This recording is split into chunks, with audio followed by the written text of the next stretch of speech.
ఒకరోజు నేను తాజ్ డెక్కన్లోకి వెళ్ళాను సార్, హీరో సుమన్ గారిని కలవడానికి వెళ్ళినప్పుడు. ఓకే. అక్కడ జడ్జి మాలయాద్రి అని ఉన్నాడు సార్. ఆ సారు రాము గారు మాట్లాడతారా కేఏ పాల్ గారితో? సార్ ఆ సందర్భం రాలేదు సార్, మీరు ఒకరు మాట్లాడమంటే ఓకే సార్, నాకేం అభ్యంతరం లేదు సార్, మాట్లాడిస్తా అంటే హ్యాపీ సార్, అదేం లేదు అన్న. సార్ మాట్లాడండి పర్లేదు అన్న. పర్లేనప్పుడు సార్ ప్లీజ్ ఇవ్వండి సార్ మాట్లాడతాను. కాల్ చేశారు. కాల్ చేసి ఇప్పుడు ఒక అతను స్పెషల్ మీతో మాట్లాడతారు చూడండి అని నేను మాట్లాడాను. ఏమన్నారు?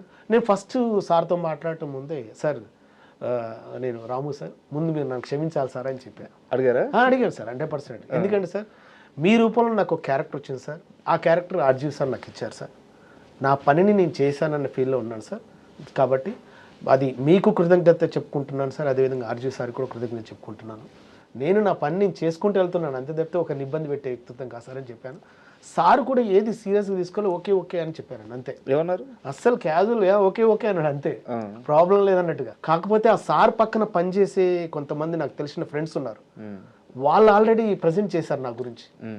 రాము మీరు చూస్తున్నది ఒక సైడ్ సార్, ఇంకో సైడు ఆయన దగ్గర కూడా చాలా ఆధ్యాత్మికమైన విలువలు చాలా విషయాలు ఉన్నాయి, మేము పర్సనల్గా తెలుసుకున్నాం. వాళ్ళు అప్పుడే ఫోకస్ చేస్తే ఏ రాము సూపర్ అది ఇది అన్నారు.